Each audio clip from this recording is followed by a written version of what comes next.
When we were at Barcelona for our mastermind retreat, one of the biggest challenges that was posed was by one of our clients that wanted to scale to 2.5 million in the next 5 years. And the question was basically, how the fuck do we actually do that? So what we done within the mastermind was that we broke off into little mini teams, we came up with the best solutions and we presented those solutions. So what I'm going to do in this video is present to you the solutions that came from 11 different young entrepreneurs that are all crushing above 5 figures per month, some of which have recently exited companies, and give you all the secret sauce in one longer form style video that summarises all the best points. To give more context to this individual's business before I actually get into the 4 key components when we run through, is that this individual runs a marketing agency. He gets incredible fucking results for his clients. He has an acquisition tab that he can turn on at any time. He can acquire clients for roughly £900 to £1,000 that stay for 12 months plus, and he's someone that is incredibly inspired by getting his clients incredible results. Like, it's something that is so deep at his core, it's all he wants to do. He doesn't want to scale something that's not sustainable, and he also doesn't want to scale something that's just going to fall down at a later time frame. He wants to build something on incredible results, and I've seen this guy personally work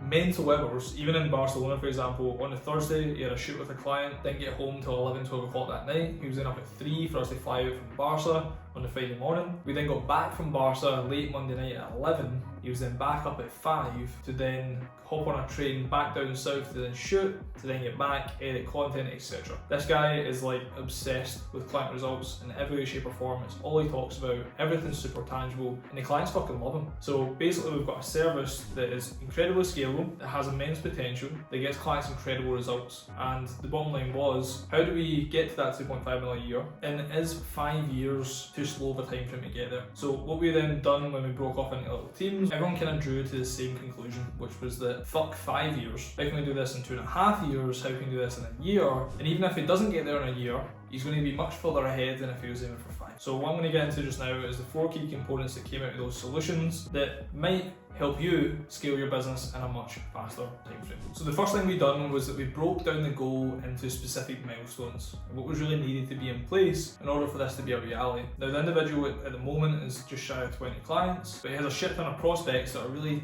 kind of teetering around closing at the moment, and he could very easily jump up to 25 plus. So one of the things that we looked at was that if he has this acquisition method that for every grand that he spends, he can acquire a client and it's guaranteed. He's also brought in some other acquisition methods as well that is looking like he's going to sign multiple clients over the course of a day, which means that once again we've got another thing in his arsenal that means that he can basically sign clients whenever the fuck he wants, which is most young entrepreneurs' dreams, right? So what we looked at was how many clients he needs in order for him to hit 2.5 mil, which was 89 in total. If he's at 20-ish now, potentially going to be at 25 by the end of next month, then there's a high chance that when we really broke this down over a 12-month time frame, he was only really going to need to sign between 5 and 6 clients a month to actually get to that. And if he's got an acquisition tab where he can sign as many clients as possible, then the bottom line is, how do we service that many clients? So when we looked at those numbers and we created those specific milestones, the main question, like I said, was how are those clients going to be serviced? So when we looked at it, there was 2 key hires that without them aren't going to be able to actually get the clients the results that they're looking for. So to summarise, this individual needed 2 hires per 8 clients that are signed, and both of those 2 hires would be dedicated to every 8 clients, which means that it was just a repeatable system in regards to multiplying those 2 key hires, which meant that once we got the training process in place, the hiring process in place, and we knew how long it was going to take them basically to come in embedded and get results, we knew it was just a multiplication game from there. So the other key component that then came into play with the milestones, which was brought up by an individual that exited a multiple 7-figure business, is thinking about the overheads that are going to come when you start to multiply the teams that are actually in place. So if we're going to talk about, teams of 2 that are going to be dedicated to 8 clients, when we get to that stage where we've got 5 teams of 2s, who's going to manage them? What's that going to look like? What's the infrastructure going to be? And it's important that when you're laying out the key milestones, that these things are actually factored in. So being able to actually take all of that information, condense it down into a timeline with inflection points, was what really made this basically vision a reality for the individual on the other end. The second key component that came up in conversation when the solution was being presented was that when something grows fast, it also has the potential to come down fast. So it's important that when rapid growth is something that's potentially going to be installed, we need to be sure that it's something that actually has solid foundations. So we basically posed it down to 2 key questions, which are actually within my journal just now, which Victor's going to hand me. So the 2 key components that we basically wanted to get really clear on in order for us to understand what foundations they need to be in in place for us to scale fast was from a structure perspective. So the question that we asked was, by December 2025, you're doing 2.5 mil a year, who do you need in place and what is that going to look like? So from a people perspective, from an infrastructure perspective, from a training, from a management perspective, what does that really look like? So as a team, we also all factored in and laid out that full infrastructure. If I was to break that down in a YouTube video, it would probably be quite a fucking lengthy one. So if that's something you want to see in the future, let us know. But that was the first question we had to ask. By December 2025, we're going to do this in a year. What's it going to look like? Who really needs to be in place? And what that allows for this individual to do is basically visualize what really needs to be done in that time frame. Two things can happen when you look at that. Either one, you look at that and you go, let's fucking go. It's time to rock. Let's lock the fuck in for 12 months and let's make this a reality. Or the second thing that happens is, fuck, that's a lot of work. I don't know if I can do that. And at that point, you're able to see whether or not the individual has the potential to make that rapid period of growth happen and whether or not that's even what they want in the first place. Like I said, first point, structure. We're going to repeat the question because you're maybe thinking it just now. If you've got a milestone in place, if you've got a goal that you want to hit, set that timeline and ask the question, which is, by the end of this timeline, say December 2025, and you're doing X amount, who do you need in place and what does that really look like? Often we set goals that are airy-fairy and we don't actually really go into the details of what your life looks like and also what the business looks like. The second key component was from a leadership perspective. And the question that we posed to this individual was, do you want to lead the team forward or do you want to build a team with leaders already in place? Basically with leaders that get put in place as time goes on. To summarise that question, it's basically, do you want to lead or not? Do you want to be the one that's manning the fucking full ship and pushing this forward, or do you feel like there's someone better qualified that can come in? And when we look at a book called Traction, which is a fucking incredible book, there's 3 questions that are posed to whether or not someone is sitting in the right seat, which is, do they want to do it? Do they have the capacity to do it? And do they understand how to do it? And one of the key components we're highlighting there is whether or not this individual wants to do it. And if the answer to that is no, when you're accelerating over a rapid time frame, you pretty much need a 3 for 3 on those questions because you're going to get pulled in every direction and you're going to fucking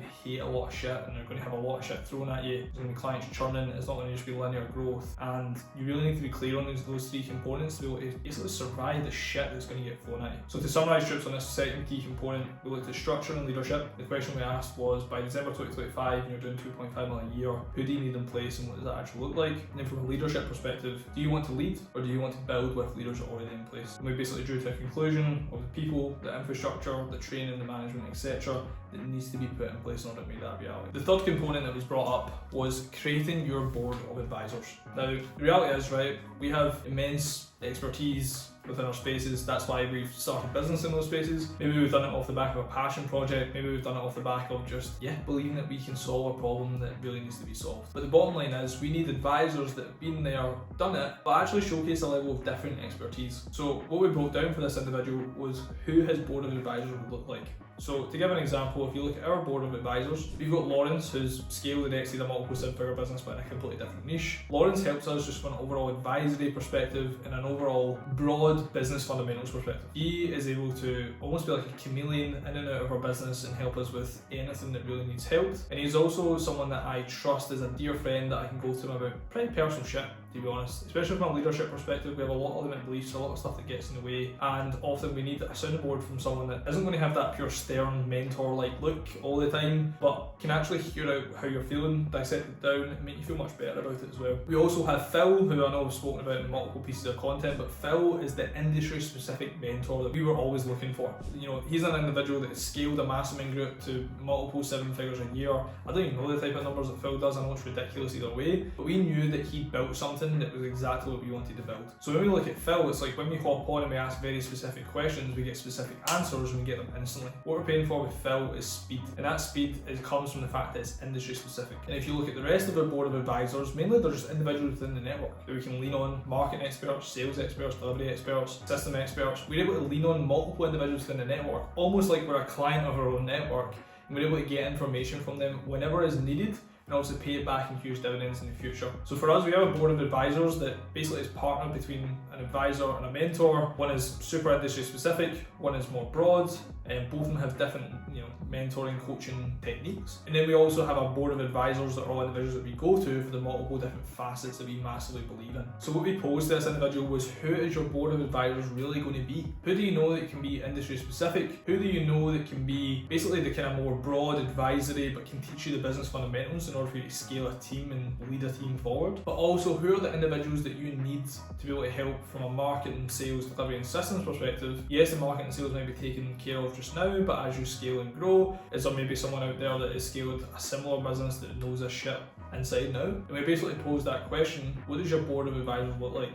What is your incredible football team that when you walk out on a pitch and you look at each other and you think, fucking hell, I've got a mental fucking team. I'm going to back to the end of any game that we're always going to win. Who is that board? And what we were able to do throughout the solutions was really lay out what that board looks like and who is actually going to be in each seat. And the fourth component, which links to one of the questions that we asked in basically point number 2, do you want to lead or do you want to build a team with leaders already in place, was what is your own unique genius? Now, this is something that also comes from the book Traction. It also comes from Rocket Fuel. Gino Wickman's one of the absolute goats when it comes to that side of things. But he's a massive believer in leaning into your own unique genius, which comes into those 3 questions again. Do you want to do it? Do you understand it? And do you have the capacity to do it? Those 3 questions are mega important when it comes to understanding what your unique genius looks like. As you start to scale a team, the most important thing is that you're sitting in the right seat. If there's someone that can operate better as a CEO than you, is there someone that can operate better from a marketing perspective than you, if there's someone that can operate better as an operator than you, then it's going to be incredibly important that you get those individuals in place. In order for you to do that, you need to understand what your own unique genius is, your own strengths. You need to get really clear on that. And I think one of the best components you can do is list out everything that you fucking do.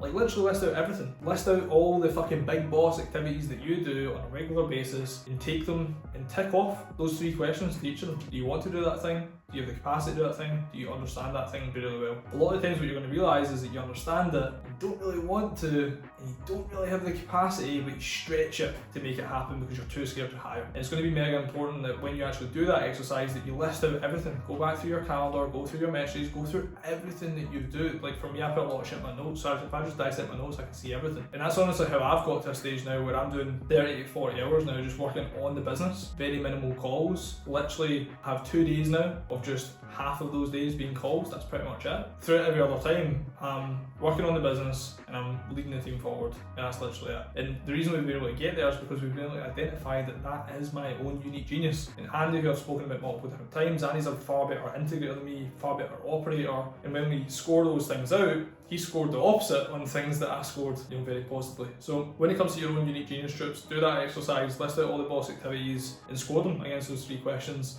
and you'll gain an immense amount of clarity. So troops, that was the 4 key components that we believe is going to help one of our clients scale from 360k a year to 2.5 mil a year. The truth is, we solve problems like this on a regular basis, mostly weekly, sometimes fortnightly. Sometimes we even tackle them daily. Because they occur all the time. That's how I've got to a stage where I've got this wealth of knowledge, because over a 4-year window, I've helped hundreds of young entrepreneurs. I've seen thousands, if not tens of thousands at this point of problems, and I've seen tens of thousands of solutions, because every single problem has a solution, and I've witnessed all of them always come to fruition, and clients always move forward off the back of it. So if you want to see more content like this, where I take real-time examples, like this literally happened last week when I'm filming this, literally happened last week in Barcelona. This is real time, this is real advice, this is genuinely what's been given to them, and you're able to get a peek behind the scenes of some proper secret sauce. So if you want to see more of that stuff, let us know in the comments. Reach out to us on Instagram with your favourite part. If you feel like something really stuck out to you, let me know so I can create more content off the back of it. And make sure you subscribe for more longer form content going up on this YouTube channel, which is going to be fucking incredible.